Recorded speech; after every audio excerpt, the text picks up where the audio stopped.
Welcome to Gilbert's podcast. So much universe, so little time.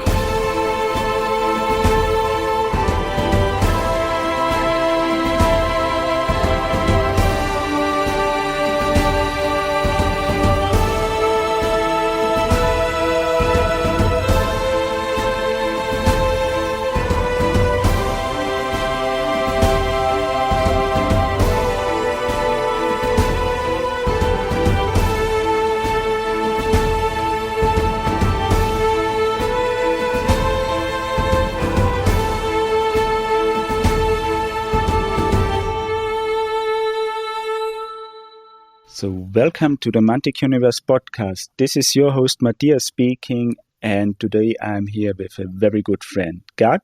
Hi guys.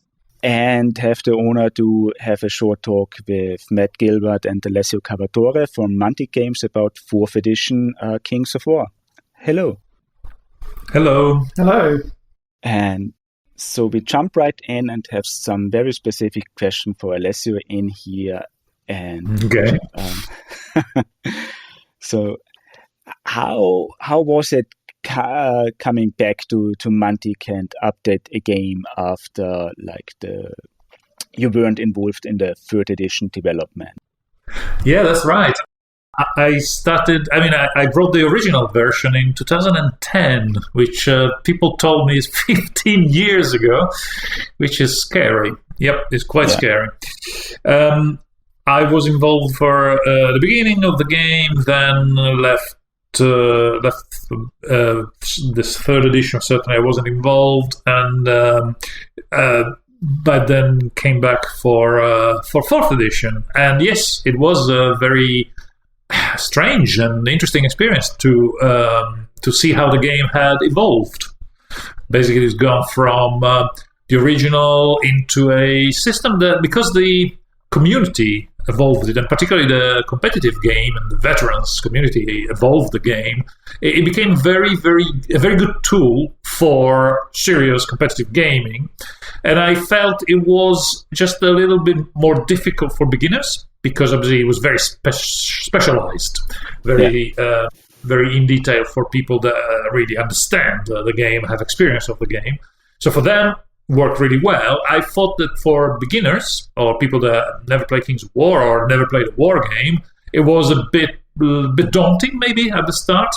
So I thought that one of the main missions here was really to try to make it more accessible and easy to get into for newbies, for new people, because you want new people in the hobby, but at the same time not to dumb it down, certainly, and keep it nice and interesting and sophisticated for the people that want more of that. So that was the mission.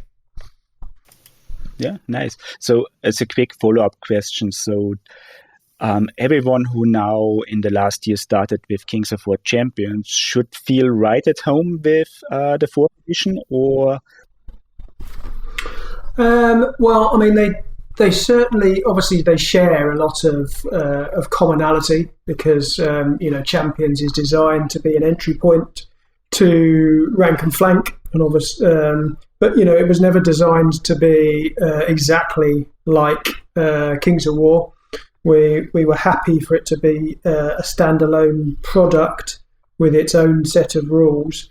Early on in its development, Kings of War was already being developed, so it does share some similarities, but then it did kind of go off in its own direction. So it's done well as a standalone product, and we think it will become, as Kings of War rolls out, Kings of War 4 rolls out, Champions will become a feeder system into it. But if people want to get into rank and flank, but they don't want a big army and they haven't got the space, Champions remains a great option for them, and they may decide not to go any further with it, and that's fine too. They can still experience a lot of Pannilore and play Mantic games, and play rank and flank. But so you shouldn't assume that the Champions rule set is a derivative of version 4 or the other way round. They start, as I said, they started kind of at the same time in their development, but they went in different directions at some point. Yeah, okay. So a quick follow-up on this one. rank and file or rank and flank? Well, both actually. But traditionally, this type of game is referred to as rank and flank, because basically your units have ranks, and they're basically what you call a regimented or a ranked units of troops, and then flank, because that's your main tactic in these games. It's basically the whole point is to flank ideally the entire enemy battle line. So if you roll up the line and hit enemy in the flank, that's how battles in the the ancient times and in the Middle Ages. That's how you win battles, by hitting people in the flank or in the rear, ideally, where they're not expected. Because a ranked up formation is very effective to its front, and far less effective when hit in the flanks or the rear. And it rhymes. And it rhymes, yes. Funnily enough, in theory, if you want to be very accurate historically, the left flank and the right flank, they're not equally as vulnerable, because the left flank normally is where your shields are, and therefore more solid than the right flank. But we didn't want to go into that level of detail. Yeah, no history lessons on this, but this goes too deep. So when you write rules, how do you avoid to get influenced by other projects, or better side, getting focused, like order dice from bold action spilling over, or ideas you had for conquest going into Kings of War? I mean, we did consider tanks and machine guns, didn't we? Yes. Well, they're very different games. And yes, bolt action is always small skirmish. World War II, mostly about shooting and hiding. So what you represent is a very different environment. While here is, ranks of units of ranked troops, mostly fighting with cross combat weapons. So obviously, you don't just pinch the same rules. And Kings of War has definitely a DNA, a unique thing, which is the ability of using chess clocks, where and therefore, because you must use chess clock, you can use chess clocks. You need to be able to do everything in your own time, and the enemy has to do everything in their time. So a mechanic like the bolt action one would not work. Like an alternating activation would not work as well as a I go, you go system. So, different games, different settings, different rules. Yeah, okay. So, have you, or are you trying to break your own bubble? Because we know you're working with other game designers on project and switch games, but are you from time to time looking into very different games just to get ideas from, or how do you get inspired? Well, obviously, product knowledge, it's a thing. You have to be aware of the current trends, what's hot, what's not hot. But sometimes you embrace it. Sometimes you go, right, I think that's a great idea. We'll try to implement it into this other new game or this new edition. Sometimes you reject it. And I have to say that maybe I'm getting old, but some of the more modern approaches to wargaming, I find less wargaming and more like a board game with miniature. That's a subtle difference, I guess. Yeah. But basically, you can see modern games, often there's a lot of cards on the table. There's a lot of tokens and different type, lots of tokens on the table. There's a lot of card mechanics, like a deck building at the same time as the miniatures. I prefer, as a personal taste, to keep it more what I would consider a more traditional style of wargaming, where on the table pretty much it's the diorama you're playing on and your toy soldiers. Of course, you will need dice and a measuring thing, but basically it's as simple as possible, because there's less stuff on the table and it looks more like a real battle. So if you take away the dice, you should be able to look at it and go, wow, this looks like a diorama of a battle. And I think if the table is covered in pieces of paper, cards, deck of cards, and tokens, it is not quite as nice. So I think it's an aesthetic thing that I prefer, and I guess Mantic agrees with that. Yeah, hopefully. Yeah, just to follow up on that, I think you guys have been designing games for like 20, 30 years. How has the shorter attention span of players now affected game design compared to 20, 30 years ago? But I don't think I mean, yeah, I mean, there is a tendency of going for smaller games with smaller model count. I wouldn't think is a attention span issue. I think it's more about I don't know, cost and basically lowering the entry barrier to the hobby. So people use fewer models. You tend to design systems with fewer models, but Mantic already has, like Matt was saying, champions as an entry point for the rank and flank system. So Kings of War is more aspirational. It's more like, I want something big and majestic, and I'm prepared to spend, a bit more, invest a bit more time and money into this amazing army. So yeah, I don't think it's a attention span, because our hobby is really for people that spend a lot of time, and I don't think they have very short attention span. No, I guess some people might want to play in a tournament where there's rapid turnarounds. They've got a number of games, number of opponents. Some people might not have the space at home for a big gaming table and stuff like that, and want to play and therefore prefer the smaller things. And maybe they play most of their games with family, and family doesn't want to sit there and paint a big orc army or something like that, so they focus on the smaller things. But I think secretly everyone aspires to a big painted army. So when we get the opportunity, we do it. Okay. Great. Yeah. So this leads into a not planned follow-up question. So what is Vanguard doing? Can we look after 4th edition Kings of War? What is your next plan? Doing small scale like Epic Kings of War, or going into skirmish with Vanguard again? Obviously we're aware that there's several people would like us to go into the Epic route. So it's not something I've got on my immediate plans, but it's something we know we could do going forwards. Whether we then adapt the rules or do something different, don't know, because obviously we're not no immediate plans for it. In the story arc or arcs we've got planned for Kings of War 4th edition, there's some big changes, big seismic stuff happening in Pannilore itself, and of course we've got several games based in Pannilore. We've got Armada, Vanguard, Dungeon Saga. And we're well aware, that we can do and would like to do second editions of those and evolve those games as well. It's just, it's down to like people buying stuff and playing games. It's down to time and capacity, and when's the right time to do things alongside everything else we're doing. And you can't bring everything else at once, because not only does it overwhelm us, it overwhelms the retailers, it overwhelms customers. Yeah. You need the right pacing, and you need the right things at the right time. I mean, I would guess if there's a second edition of Vanguard, it would be another main game and not an intro game into Kings of War like it was originally planned. So a very different focus also for the people, but let's see. Yeah, whenever we get round to Vanguard, we'll decide then and look at what it should be. Whether it's similar to what it was before, or whether it's something different, or whether it's both somehow. I don't know. I can't really answer that question until we get to it. Yeah, sure. For Alessio, before we go to the first bunch of community questions, is there anything you had always wanted to change about Kings of War and now have the chance to do it? And as a follow-up, is there anything you always wanted to change but are not allowed to do now?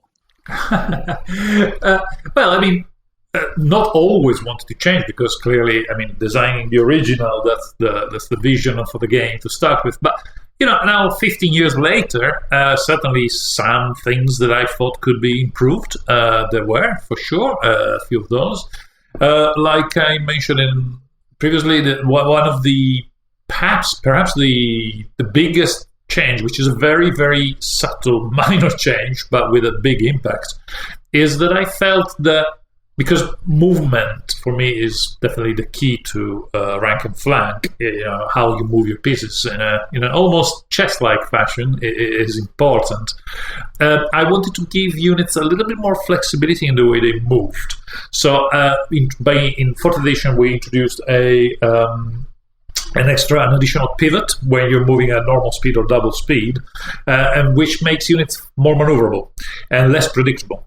So, because when you're playing, you're thinking ahead, you're thinking about the next move by the opponent, then the fact that the unit now cannot just, for example, at the double, it can move it can move forward and pivot, or pivot and then move forward, that makes it a lot more flexible than before.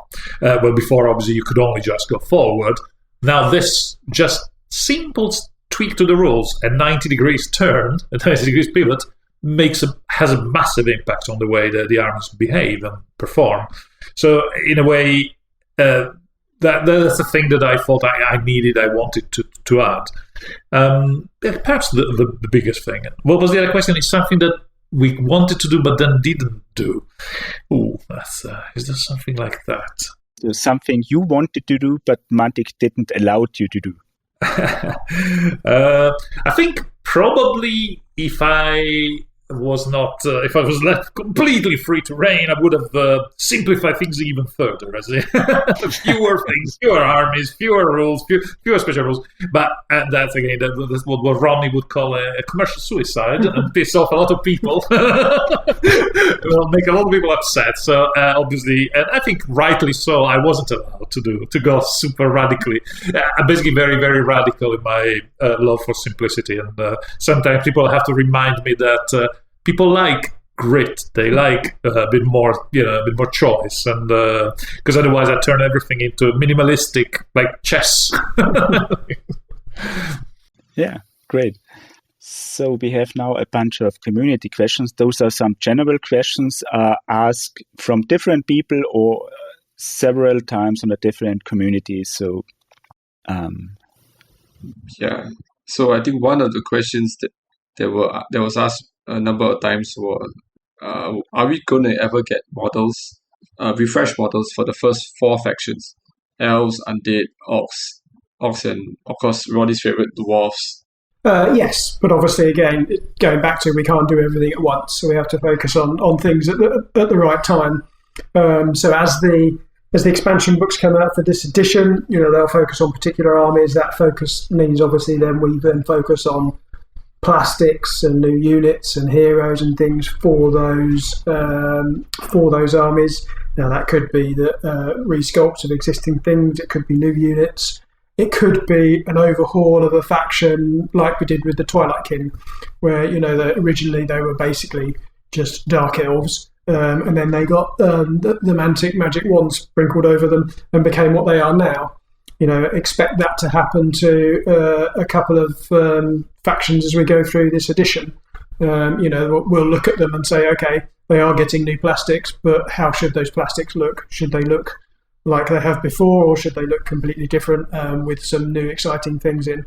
So, yes, we will revisit older plastics eventually. I can't give you exact timeframes. Okay. Yeah, that's exciting. So, a follow-up to that question, what about armies that are merged? I mean, do they still retain their unique background? I mean, it's all speculation, Orcs, Ridgeforge Orcs, Sylvan-Kin, and Elves. Do they still have their specific lore and place? Yes, nothing gets retconned, so we're not going back and removing any lore. If we're just moving the lore on, as I said, we've got some massive story arcs planned, which are the culmination of a number of things throughout our games that have been kind of sprinkled in across the lore and across Pannilore. So there'll be some big changes, some big things coming up, and the kickoff of some new storylines. So nothing gets unwritten. So everything still exists. So even though we've consolidated some armies, that doesn't mean that the armies have gone away and don't exist in the lore anymore. Orcs and Riftforge Orcs it's a single list, but there are still Orcs and Riftforge Orcs in them. So those models haven't gone away; they've just been merged into a list. The list became a bit sprawling. And there were too many of them, so this was the opportunity for a reset on that front as well, and it gives us the opportunity to look at how those armies are structured and change their profiles and maybe the way that the different units then interact and behave with each other, and then we can evolve their lore going forwards from that point. But yeah, nothing's getting rewritten from a lore point of view for sure. Yeah, to break in here, so are we looking into, because we already know that we got battalions, is this now that we're looking into themed battalions instead of themed army lists? You can, so some of your hero options, depending on which ones you take, you will be able to change the way that some units can then be selected. That some units, they will unlock some options, and certain units, certain heroes might influence the army with the trait system and certain auras. So depending on the things you pick, yes, it could theme the army in that way. So you might pick, in your elf army, you might want more of a Sylvan kin type force. So you pick heroes that did that and worked with the verdant trait and things like that.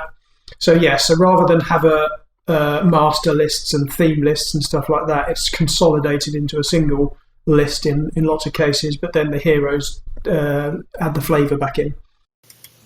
Okay. So I think leading from that, heroes, I think one of the most radical changes is the move to 40mm and 50mm. Yeah, so maybe can you guys talk about the direction and the rationale for that, other than just rules making it easier? Sorry, I didn't quite understand the question. Can you repeat that? With individuals moving to bigger bases, 40mm, 50mm, was it a push by Mantic? Is it effort to make better rules, easier rules to understand?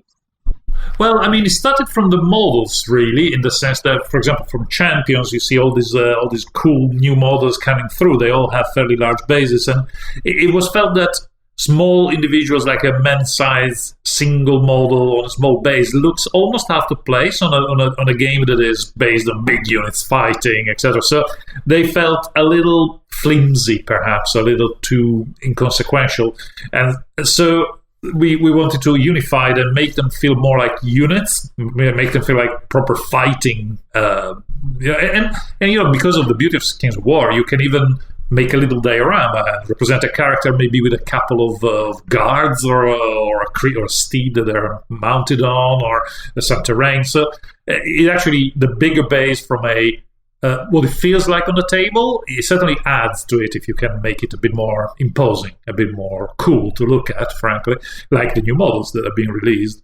So it's not a bit like from a model point of view, but in rules terms, again, we were trying to give it a bit more presence, make them a little bit more effective. And so we limited the characters that are kind of very, very weak. They have an additional rule that makes them more fragile. But that will be limited to only like standard bearers or very weak wizards, not fighting characters. Well, the fighting characters now, are on all the characters are on those bases, but they all, they have a presence and a role connected with the commands as well. So they become, basically, your army will have fewer of them on average, but they will have more of an impact. They will be more important in the game. Yeah. So the base represents the charisma. Yeah, the presence. You notice them. They are an important big thing there. While the small base was a little, disappeared a bit in the background, in the distance.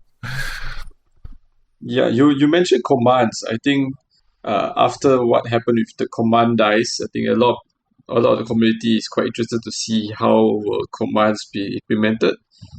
Is it something like firefight? So we're not using command dice, so they're not used. But no one should worry if they've bought command dice. We've created 3 games to use with your command dice, so which are all quite fun. The kind of games you can play in an evening or in between rounds at a tournament and that sort of thing. So the command dice still have a use, but the command system just uses standard D6s and target rolls for getting them off. And they're issued by your commanders. So thinking about them a little more like spells for non-magic heroes? I suppose the mechanic is a little bit more like, rather than the very different mechanic, which was the command dice themselves. It's so much because it's back to D6s and target numbers is very much more like the other mechanics in the game. So it shouldn't feel very very different. But we've when we looked at them, we said, okay, these are things that affect your own troops. They're not things that should affect the enemy. So spells tend to be things that affect the enemy troops. Not always, of course, but commands are things that affect your own troops. But there's subtle ways that they're different. Yeah, it feels more like it's your. Indeed, is the charisma, is the orders that your general is barking to the troops. So it's also very, in a way, they replace the army special rules. In a way, is what they represent the difference between an army and the other. The way they fight, the way some of their natural abilities. How leadership works in different fantasy creatures, different fantasy people. So they're very characterful for each army, and not literally spells. No, definitely. Is it possible to give an example of a command? I think you'll have to wait and see. But I'll just say to start with, everyone gets in their kind of the standard lists. Everyone just gets 2 to start with, but they're all army specific. So the dwarf ones are different to the undead ones, are different to the to the orc ones. But as the books roll out, and those lists will get a couple more, just to extend the flavour of that army. But they're not intended to unbalance things. If we think that a suite of commands for a particular army is better and more powerful than other armies, there will be a slightly higher tax then paid in points cost for the heroes in that army. So we're not. The system's not there to unbalance things. It's one of the ways of adding flavour to the armies. Okay. When we are at the point with the new books and they're coming up, so what should we expect from the expansion books? Are those more like, or are we looking at the Clash of Kings like book twice a year, or a 4-faction combined army book, like 4 army books in 1 volume, or is it something very different and more like the Black Powder expansions we know of? So the Clash of Kings annual book, as we have had it, will no longer exist.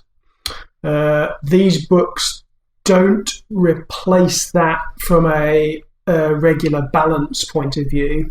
Their main focus is to drive the story and these story arcs that we've created along. But the focus of those books will be the 3 or 4 factions that are in them. So it'll be an updated background for them. It'll be what's going on, a focus on them and what's going on as part of the big narrative. They'll also include obviously things going on around the world, because as we move through the books, we are moving to 2 years at a time. We will move the timeline on. Things will happen, but the other. So while the books themselves are very narrative, they obviously will have the enhanced lists in them as they come out. But they're not going to be sweeping radical changes unless we decide to totally revamp an army. Because it's having a facelift with all new plastics and everything else. It will be some new heroes, some new ways that they can unlock the army, a couple of new command orders, maybe a unique spell. But again, we're not going to go mad on those because we don't want to have whole new massive spell books for every army. It'll be a new spell that they can add to become their arcane library with the common ones.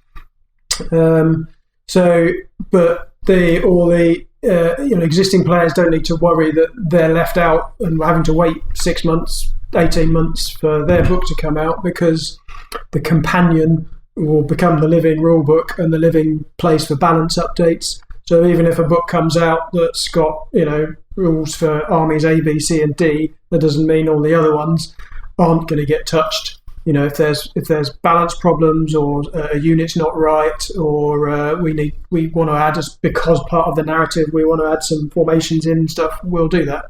So the companion is the living place for keeping the game fresh with the Clash of Kings style updates. The books are driving the narrative and bringing those factions along with the focus on the new models and stuff like that, and that's the spotlight will shine on them from a story point of view and a model point of view. But that doesn't mean that they're the only ones getting updates. So this directly leads into another question, and this is about how are translations handled in 4th edition? We already know it's digital only because books are troublesome, but will there be ongoing support, especially with the companion, or just core rules PDF? And are we getting the lore translated at some point? I certainly know that the core rules will get translated. Beyond that, I'm not the person to answer that question because I don't know the answer. So that'd be a question for the digital team and their plans. I honestly don't know what their plans are for ongoing translations and keeping those up to date. I know I will be getting the core rules translated to go into physical product as well. Okay. So the core rules, so that they can get dropped into like the two player sets that then can be sold in Germany, France, Spain, wherever. But as what the digital plan is from that team, I don't know actually. Okay. So do you know if this will be ready on release, or have we wait?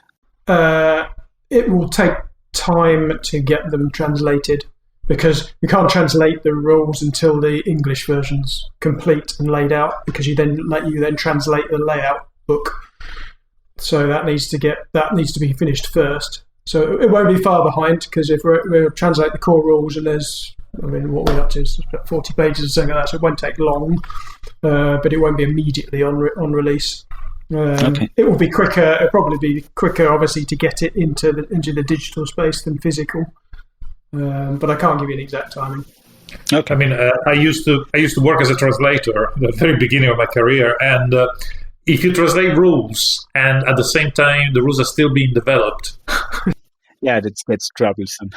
Yeah, because of course you rely on the people that are doing the rules to tell you if they change anything. And sometimes they will, but sometimes they will forget to tell you. So then your rules are different from their rules, and which is not really a good place to be.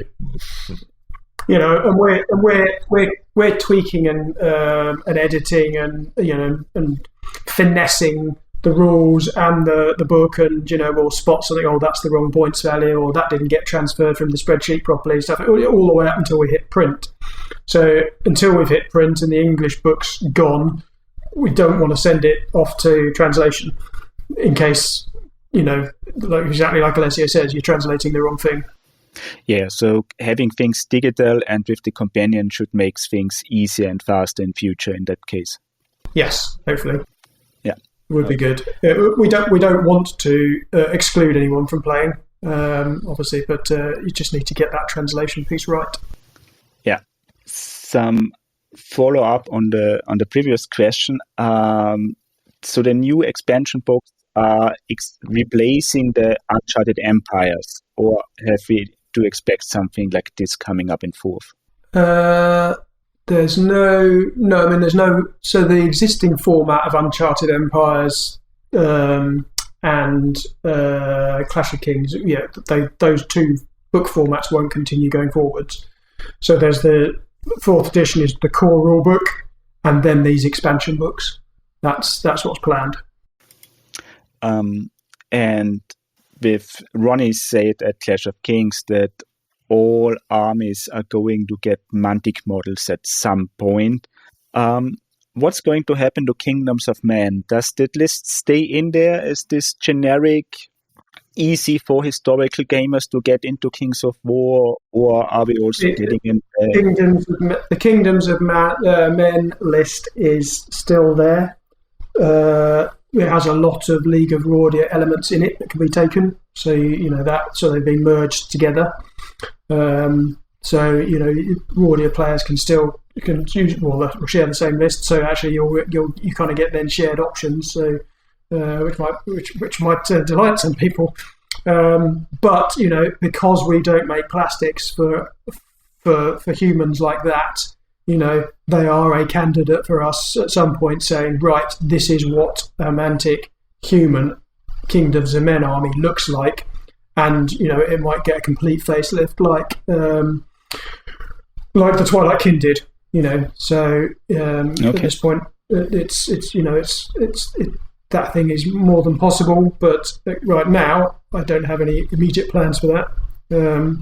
When they as we plan the book that they'll be in, we'll be definitely having those conversations. And what are the Kingdoms of Men? Which kingdom where in the world do we go to say, okay, these are the models we're going to make for this army, and this is what this army looks like. So this could be also something very different from what we have now in the books or novels. Potentially, I don't. Until we get to that planning process, I don't know. I'm just throwing it out there as it could happen. It's a possibility.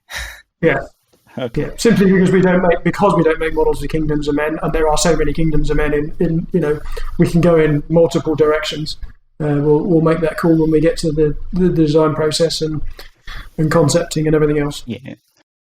This is Ronnie Renton, and you are listening to the Mantic Universe podcast. So this follows right into the next question, because we got the spoils that we get a progressive lore over the next years in this edition. And the question is, how much of this is already written and which will be decided by campaigns later on? And will these campaigns have a bigger impact on the story than the previous one, or just minor tweaks?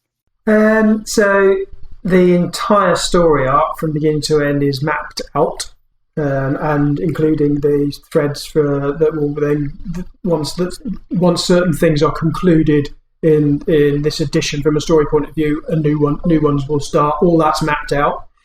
Writing is already nearly finishing for the second expansion book. There are hooks everywhere for potential of other games in Pannilore, like second editions of things where they could plug in, depending on timings and everything else. We definitely want to make sure that things like summer campaigns, we leave space in a book for A or B to happen. Now, obviously, they won't be massively world-changing things, but it could be that the map here will change to this or this, depending on the outcome of players' results, or this city will fall, or these characters will die or become something else, depending on results of campaigns and things. So we definitely want to include that. We want players to feel that they're contributing to shaping the story, for sure. Those things are planned in. So in the big story arc, there are hooks that, like, this could be a summer campaign here, and it could decide A or B. Okay. That's all there. And for a different question regarding the names of the rules, we have now champions and warlords. We have companies and battalions, which sound really Napoleonic-like. Countercharge is replaced by retaliate. We have core specialist support instead of like a more fantasy version for those units. What is the reason behind these changes, or how did this develop? Well, I think there's particularly Napoleonics. I think they do apply to, fighting formations from quite a few different times in history. And making up fantasy names for something like that may be confusing, I guess, if you start to make up basically, people have to understand those concepts again. While if you stick to something that is a bit more familiar, people understand that a company is smaller than a battalion, I guess. But there wasn't a particular plan on that. I think it was part of it was already existing, wasn't it? It was a language that was used in other games, Mantic systems. So we went for familiarity with the Mantic systems more than instead of trying to make it different, and then so people would have to learn a new system effectively. Yeah, but retaliate isn't a replacement for countercharge. Retaliate is a replacement for fury, because fury doesn't exist anymore. It doesn't work the same way then. Okay. Yes. And now we have some questions from Dave, who sadly cannot join because he's sick. The first one is is it a lore reason or a gameplay miniature reason that Ophidia isn't there yet? It's not a lore reason. It's not a gameplay reason. It's just we cannot do everything at once. So we will be giving out the names of all of the expansion books, but we won't say exact. We're not going to be saying which factions are in them. But when you see them, everyone will have to speculate and guess about what's in each book. But I'd say that there are some armies that we haven't looked at yet, and we certainly will be. Okay, let's get right into his next question, and I'm quoting him here now. Please answer if we will see any of the following as a new faction during 4th edition. I'm going to read out some name yet, and you may say yes, no, maybe, or I have never heard of that. So the Xirka Ali Empire. I've never heard of that. The Zetsumo Shogunate. I've never heard of that. The Skardaan, as mentioned in 2nd edition. I've never heard of that. So That's such a theme. yeah, that's a thing. The next one gets tricky because it's Ophidians. Ophidian. Well, I've heard of Ophidians. You'll have to look at the books, as I said, to see if you think they're in one of them. And Morlocks. Morlocks. Okay, I've never heard of that. That's in War of the Worlds. Yeah. So, and then there's the Goliaths and or Cyclops of Corpacity, if I pronounce this correctly. I've not heard of that. Okay. So we might have someone who is more into the lore than you guys are. Yeah, Or I knew the answers and I'm not telling you. Yeah, I know. It's getting tricky. We laugh a good riddle at the end, Very possible. Yeah. So to light this a little bit up, because we are at the lore section, what is your guys' favorite Pannilore novel? If to be honest, I hardly read anything these days. Not just Pannilore. To my shame, since I've stopped commuting, I think I've read about 2-3 books in the last 10 years, whereas I'd probably read hundreds and hundreds before that. So the only 2 that I've read, and those were drafts while they were being done in lockdown, were the Scott's Halfling novel and Mark's First Armada novel. Those are the only 2 I've actually read. Obviously, I'm involved in signing off the lore itself, and anything that Brandon comes and says, is this synopsis okay? Are these world-changing things okay? Is this world-building idea okay? I sign all those off, so I know what's going on, but I haven't read the actual books, I'm afraid. Oh, you should try. They are really good. If I had time, I would. Yes, I think I have the same problem. I have a long list of books that I need to read, and those are on the list. But yeah, whenever I get to anything these days, it's difficult. Yeah, so many distractions, isn't it? Yeah. So the follow-up question is, who was involved writing the lore for 4th edition, and did the implementation of the lore council make things more complicated or easier? Certainly made things easier because everyone can check everyone else's work. So Rob Berman wrote all the stuff for the main rulebook, and then the first expansion book. Who wrote that? A lot of the work done there was Clint, and then he wrote the bulk of that, and then a couple of other people as well. If I say who they are, it gives it away. What's in the book? How much of the world have we seen? As our guess is we have 1/4 or 1/3 of the world shown from the Northern Hemisphere. Is this about right? The rule book now contains the entire world map. Okay, so the new one. Yeah. Yeah. Okay, so let's jump into something different before we go to a bunch of community questions. What are some no-goals when you are approving lore? Are there any races or creatures you don't want to have in Pannilore or want to avoid? I haven't got a list of things to avoid. When we're creating something, we'd obviously go and check whether it's IP owned by someone else or we're treading on toes. But there's no list that I refer to say, oh no, we can't do that. So no, I suppose anything goes. You don't want too much, otherwise it becomes. It's a fantasy anyway, but more implausible if there's everything living there. But no, there's no particular immediate no-goes. So you decide on the fly. Well, it's more like there is a proposal for new races and discussions and brainstorming and approvals. It's not just, decide on I wake up this morning and add this unit, this group, this army, these people. Okay. So now we have some community questions from Reddit. I start with the shorter one.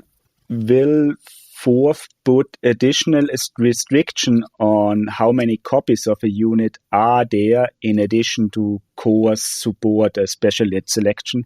There are some limitations, but they are very limited. The army building structure and the unlocking system deals with or should deal with most of the previous problem units. Where we've put further limitations on things, it's to stop things being a bit boring, or for thematic reasons, or for hero unlocking reasons, for theme. Yeah, and how about a difference unit determined to be in which category? Was this a simple rule reason or a background reason, which was core support and specialist? There's some things which are kind of obvious of where things sit. Others, when I first came up with the structure, I just had a kind of almost an arbitrary stab at placing everything and then put that out to the play testers. And of course, there's a bit of sticker shock, and there's people like, why have you put that there? And this isn't one of those. And it's like, well, okay, well, this is just to show you how it could look and what a structure looks like. From this point onwards, we start refining. So as there's a lot of feedback from the play testing groups as to what they felt should go where and why. People won't want to take this because of X, Y, and Z, and you can't. If you put that there, it prohibits this. Or it stops this type of army being created. So there was a lot of feedback from that point of view, and finessing and refining and moving things around into their right places. So started off from a kind of a gut feel, and then got refined based on player experience and feeling of where things should be and how people would want to construct armies.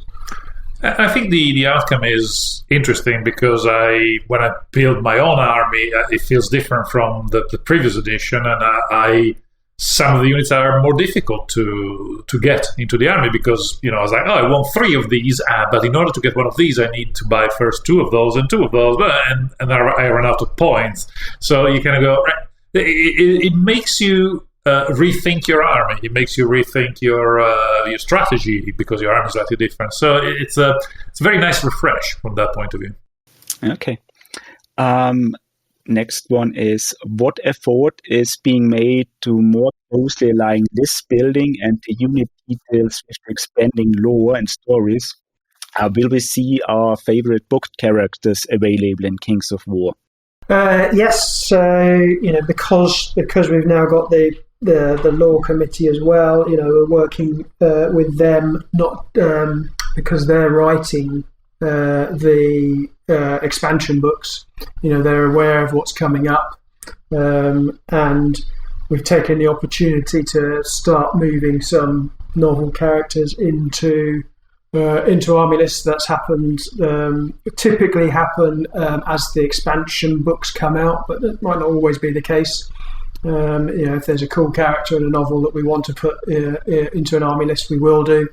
But yeah, so certainly from that point of view, we're starting to merge those things, and we're looking to get at least one novel out with each expansion book that deals with the things that are happening in that expansion book at the time as well.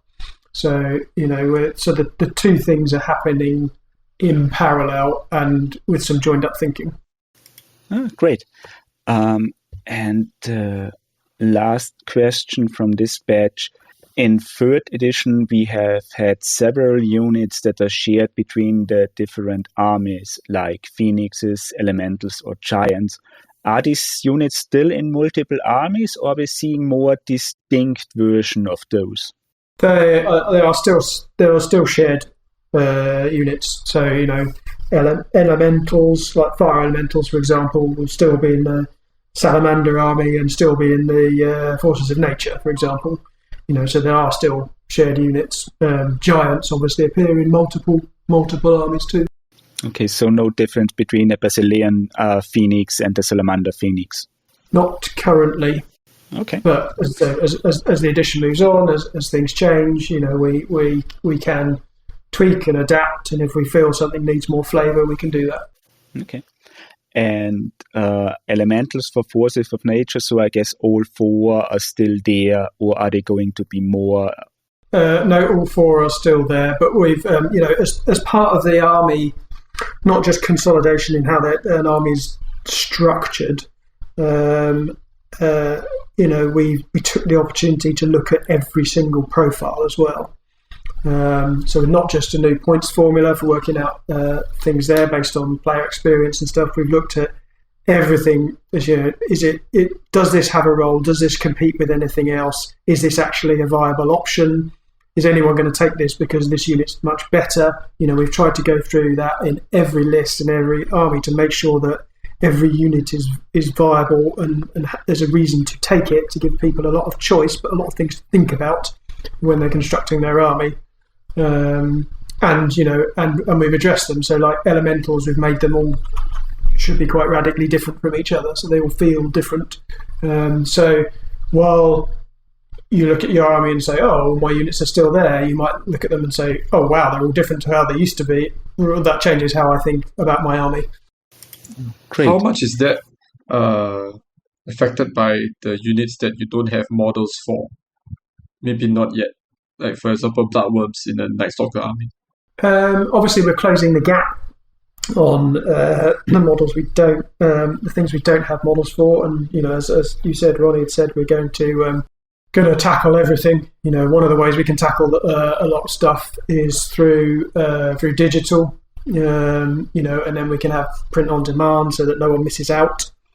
But a lot of the I did consider stuff where we didn't have models for things, but I wasn't as brutal as I could have been. One of the things we don't want to do is we want to take everyone with us on this edition. We're very, very excited for it. We want the players to be excited for it. We want this to be a great experience. One thing we didn't want to do is nuke everyone's armies, of course. Obviously. So we want to bring everyone with us. So yeah, if there are some options that have gone away for now, that doesn't mean they've gone away forever. So when we come back to do look at that book and look at that army again, we might say, actually, let's now do a model for that and bring that unit back, or bring it back in a different way and do that alongside this cool new unit. There's all of those things are on the table because, as I said, we haven't nothing's written out of the lore, but the armies were big and sprawling and needed some work, but that doesn't mean they can't evolve now from this point. Let's consider this a reset and a refresh, and let's all move on from here. I have to say that when you asked me what it was like to come back to Kings of War after many years, one thing that definitely stood out is when you go to the tournament like I did and you look at the armies of people, the fact that everything is Mantic models. They're all based on these amazing multi-bases with these dioramas, and it looks gorgeous compared to what I remember it like, where it was like, individually based models, a lot of them on movement trays. Actually, the full embracing and exploiting and enjoying all the possibilities that the multi-basing gives you, it makes the army looks fantastic. Like a series of mini dioramas on the table. It's very, very cool. Yeah, this is one thing we really like about Kings of War, and this is a good thing that this stays and is embraced further. Yes, definitely. Yet coming into a more lighter question, is there anything you wish you didn't introduce into the world of Pannilore, like gnomes, hobgoblins, or half-orcs? See, is there anything you don't want to see in Pannilore? Well, I know. What I find funny is that, again, I see sometimes names of like characters which 15 years ago were just a single name of a line, because it's like, oh, we need some great demon, let's put a name, and I think I put the Lord of Lies, and it was just literally a word, a couple of words, an idea. There was no conceptualizing or anything, or like the Abyss. I was like, oh, we need an infernal-like place, and so I went abyssals instead of using the word demon, I used the word abyssal. So this original 15 years old simple concept that now you go back to them and I see them being developed into novels and very deep lore, etc. It's quite an interesting thing to see. It's quite different. and that's kind of carried on throughout every edition. So that when we drew the map for third edition, you needed to put some features on the map. So I created the blood shrine. I had no idea what it was at that point. So we'll stick that on the map and we'll make that up later. So there's things like that. But obviously there's things that we've put in and they're very deliberate and they're very long term because we know what they're going to develop into. But there are some things, throwaway lines in lore and names and things and places on maps where you're like, well, I'll come back to that later, and then it will all look like it was all planned, but we'll somehow make it all tie together. It's funny, we learned from a master there. If you read, for example, in Tolkien in the Battle of Pelennor Fields, when he lists the units that from distant Lossarkmach, the axemen of Lossarkmach march forward, and that's all there is. There is only the axemen of Lossarkmach. You have no idea what these guys look like, what they are, what's the history. This is actually cool. In a fantasy setting, just making evocative names leaves your imagination free to roam, and then maybe years later somebody gets inspired and gives it a bit more definition and develops it and makes it into something a bit more obvious. So it's a evolving lore. Delicious.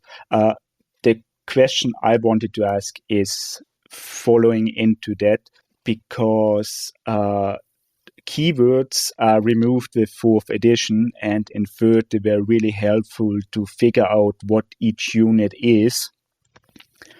Are we getting a little bit more background or lore for the different units in the army lists, or a description somewhere in the books? I think we removed keywords have become traits. I don't think the keywords were particularly helpful.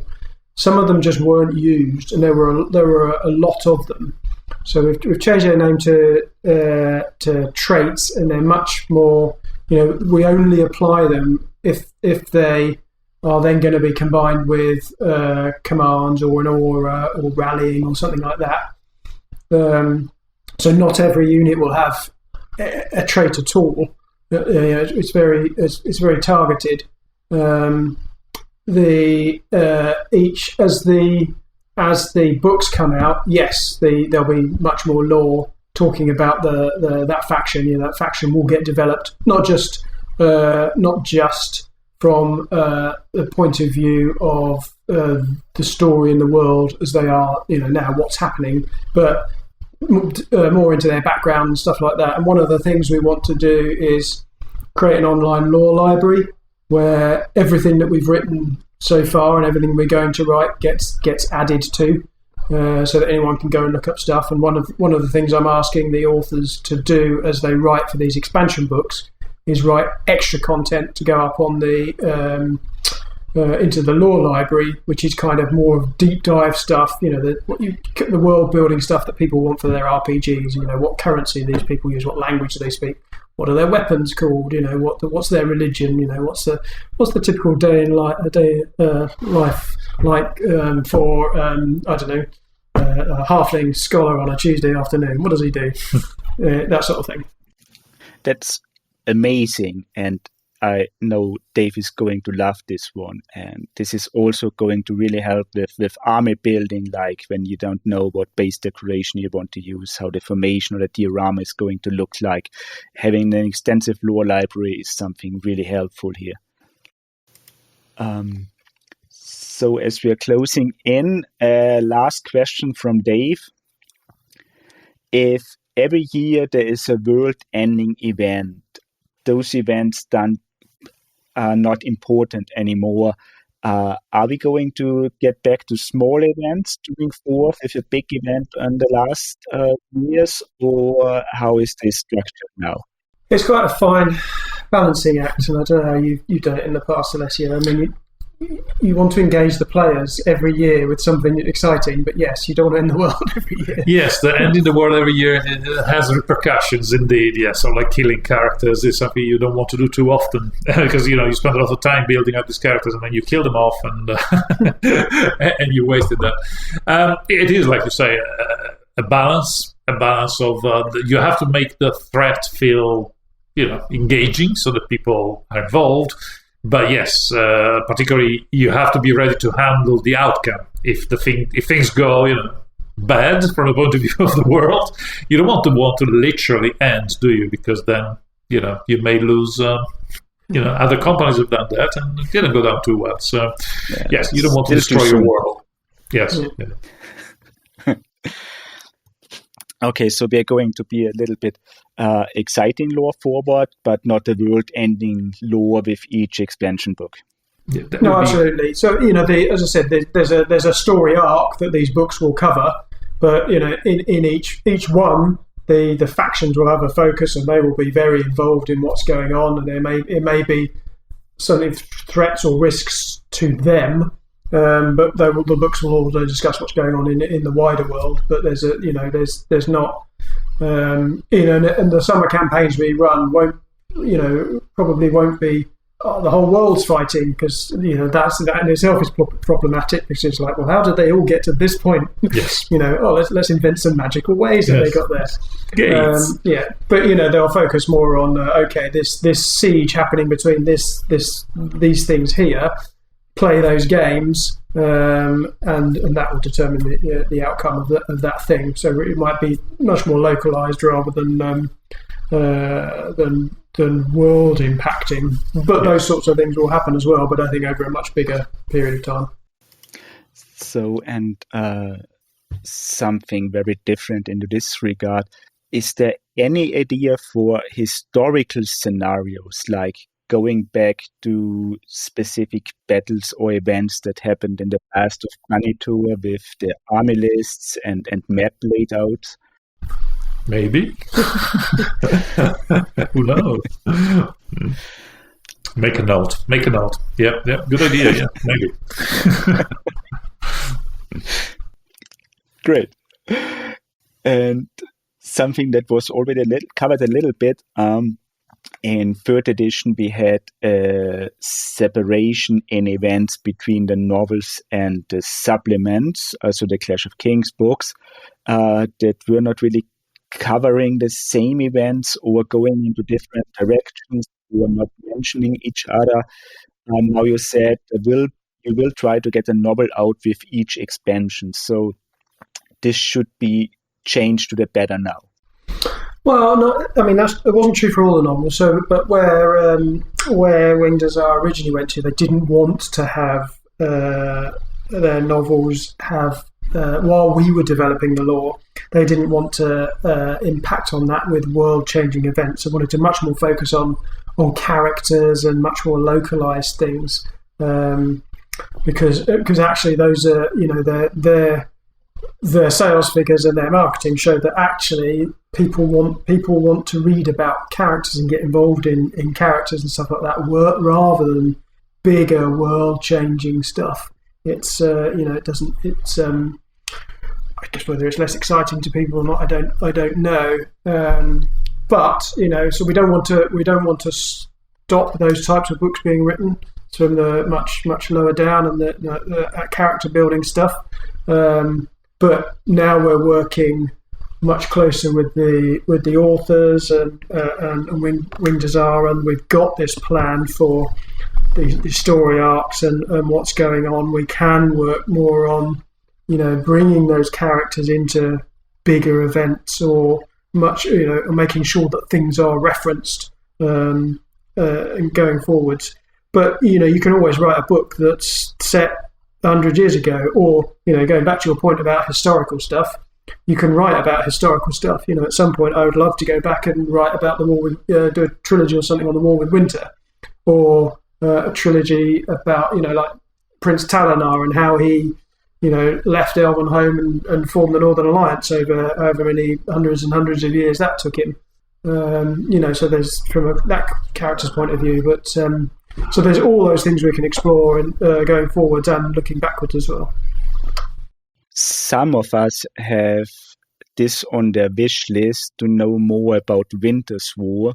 And also there was a speculation if there's ever an epic Kings of War game, that it will be set during Winter's War to make it really stand out from regular Kings of War.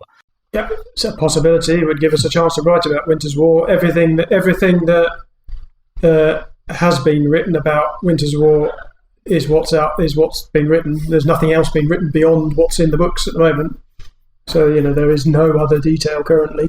It's one of those things that's open, and you set an author off and say, right, go and flesh that out and make that a thing going backwards. That's why writing novels about things is a great way of doing that.